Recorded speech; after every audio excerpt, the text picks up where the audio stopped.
So the guys will hit the field right around August 1st. And information's difficult to get out of camp.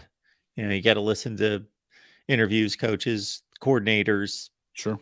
a little bit from the players, and then some video will leak out. Some of the media, depending on the team, some media gets to stick around. Excuse me. Gets to stick around for a decent amount of time on occasion. Others don't. Depends on the head coach and how paranoid he is. But when you put it all together, once we get toward, the end of August, what is going to make you feel better about this football team or cause more concern than what you've got now? What are you tracking during August? Well, I think that just during the August part of it, I mean, you're looking to just see them to get through camp healthy. I think that that's the biggest thing, to come into that first week and be ready to go at your key positions, and particularly, as we said, in the trenches, I think. But August 1st, that's one of the things that, Williams Nwaneri will be making his choice that day. Everything is trending in the direction of Oklahoma, LBV, and Stone is almost definitely there. Jaden Jackson is his teammate at IMG. I don't know that he would be coming to Oklahoma if David Stone wasn't going to be in Oklahoma sooner. Just a thought, but keep holding on to that hope. Yeah, listen, I think that that's the main thing. You're wanting to see that they kind of close on some of these deals, because that's when a lot of these guys are going to start making their decisions. They got there's going to be a couple of stragglers, I think, that are going to have a few visits once the season starts. But for the most part, I think you're going to see most of these guys make a choice by then. So again, we were kind of talking about this on one of the shows I was on last week, and about how many defensive linemen you're expecting. At that point, I really wasn't expecting Jaden Jackson. I actually hadn't expected Jaden Jackson very much.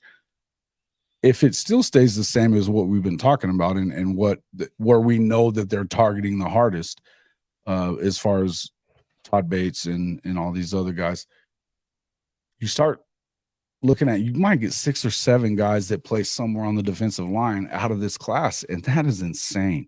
I mean, even if you got 3 or 4, we're talking about a foundation that is ready to rock and roll when you get to the SEC. So that middle of the pack stuff is just, silly talk. But, if you're able to do it, if you get 7, man, I mean, look, if they can develop, and they've got, listen, Schmitty is one of those guys that he's trained 7 Heisman Trophy winners. This guy knows what he's doing. There's no longer do you have the yoga teacher at USC that was with Lincoln. They're getting big. They're going to stay big, and that's a good thing. I love to throw that in there. That's actually one of Hank's. Hank is one of my favorites. So Hank calls him the yoga teacher, and then I heard, what's the other one I heard the other day? Oh man, it was Pilates or something like that. It was funny. It was pretty funny. But look, it's a completely different program under these guys. And as great as Lincoln Riley is at dialing up an offense, right?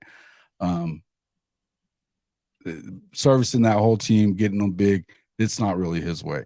We're going to see that. We're going to continue to see that. But this is, I think that's something that, I think the main thing that I got from the Big 12 Media Days from Venables was hearing that, look, we're still right where we thought we were going to be. I said we needed to tear it back to the studs when I got here.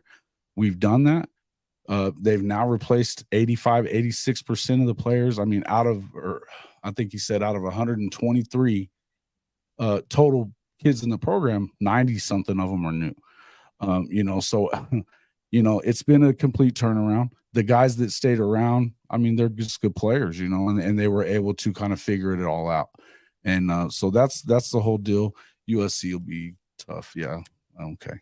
I think they win 8 this year. I think they win 8. I think that their last half of that season sets up really hard for them. And when they beat Utah, I'll believe they can beat Utah. But I don't see it. But that's funny. Yeah. Richard Simmons. Yeah. That's what Jimmy calls him, Richard Simmons. That's hilarious.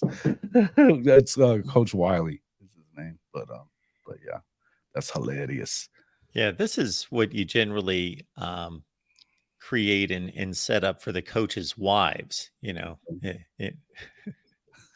Let's put together a Pilates class or a yoga, and Yeah, the coaches' wives can go. they're doing it for defensive linemen.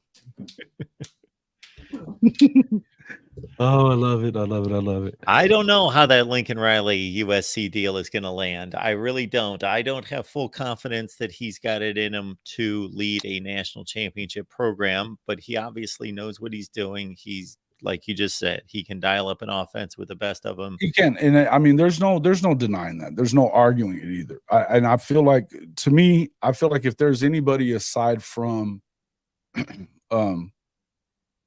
Georgia that should be favored to win the national championship this year, I think it's Clemson. I think that because Garrett Riley, the difference in Max Duggan from Garrett Riley being there to not being there it was night and day, Sure. night and day. And it's because it's an offense that you can pick up pretty easy. They're able to scheme these guys into positions where they can kind of win matchups, right? It doesn't necessarily translate as well to the pro game as far as that goes for a lot of these guys. But when it comes to getting it done at this level, I think that Clemson's going to have one of the best, if not the best, defenses in the country. Now you add a Lincoln Riley, Garrett Riley offense with it. Now you got something to go with. That's not what Lincoln has at USC. Even though he got Bear's not going to play 60 snaps. He's not going to do it.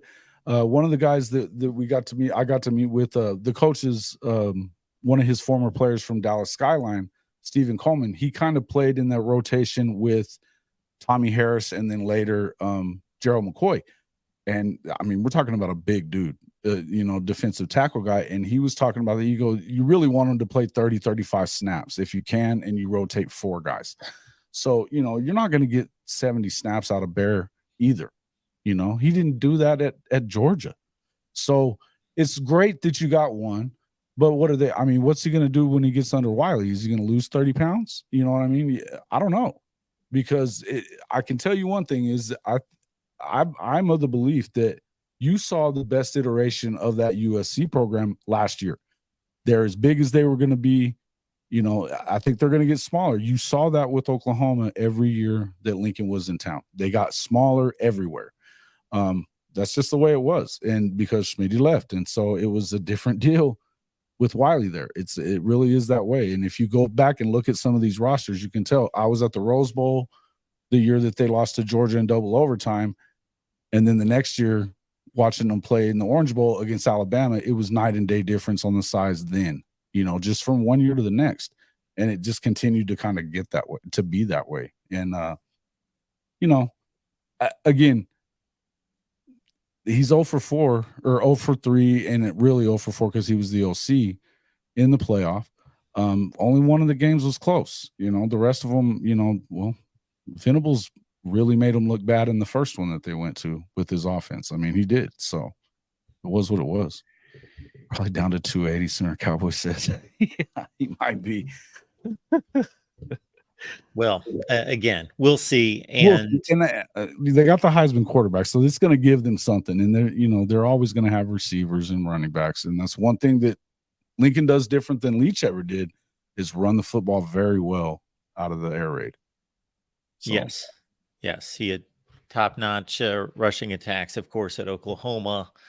And they're going to go into a league next year where it's about the line of scrimmage. So they're going to be an outlier there. Now, whether that works for them or not, they're going to bring an offense that not everyone sees on a regular basis unless they're playing Ohio State. So there's that. But on the flip side, the physicality in that league is way above the Pac-12. I agree. Just a different league. So that's going to be, to really have a full evaluation for me on Lincoln Riley. I got to see a season in the Big Ten to see how this projects long term. But He's a guy that's tied himself to a defensive coordinator, Alex Grinch, who's never produced a strong defense outside of Washington State. He did wonders at Washington State, He did. turning 2 and 3 stars into not a great defense by any stretch, but a much more capable defense than what they had there previously. And initially, it looked like that was going to be the trend at Oklahoma, but it just never took hold. Right. Right. Yeah. And from what you hear about out of Ohio State, whenever he left there, they weren't really, No. they weren't upset that he was leaving. And they've still kind of struggled to get that back, what they were prior to that. And I think that that's probably the biggest reason you're seeing Ryan Day catch so much hell from fans and the like. I don't know. But that's the thing is, like, I was going to ask you that. How do you feel like that offense is going to play out there? Because a lot of people talk about it. I know JJ Kitchen, he was talking about it. He's saying, hey, look, it's going to slow them down out there. The speed doesn't go quite as much in when it's that cold in some of those places. It makes you kind of wonder what's going to happen at Wisconsin too with Phil Longo's offense. They're going to throw it around and do a lot of that kind of stuff.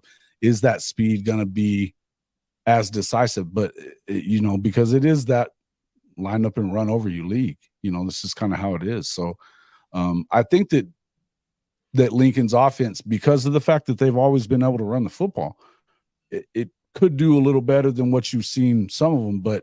And I think that that's why Ohio State's as good as they are. They got the best receiving room in the country year after year. But they can always run the football too. They can always run the football. So it's I think that that's kind of why they've continued to kind of dominate the league up until the last couple of years. But as you see with Michigan, that's what Harbaugh's doing. He wants to build the Bo Schembechler type with just being able to go over the top as well. But I don't know. I feel like it's going to be a tough deal, and a lot of people are wondering whether or not Lincoln will even be around or if he's just going to leave with Caleb Williams. And I could see that happening. I know he's got a big coach contract. in the NFL. I think he could, man. I think he could. It's, I have my feelings about what possibly could happen. And the reason being is because I think that it's become obvious to a lot of people, and particularly with Oklahoma fans and what we saw and in his time there.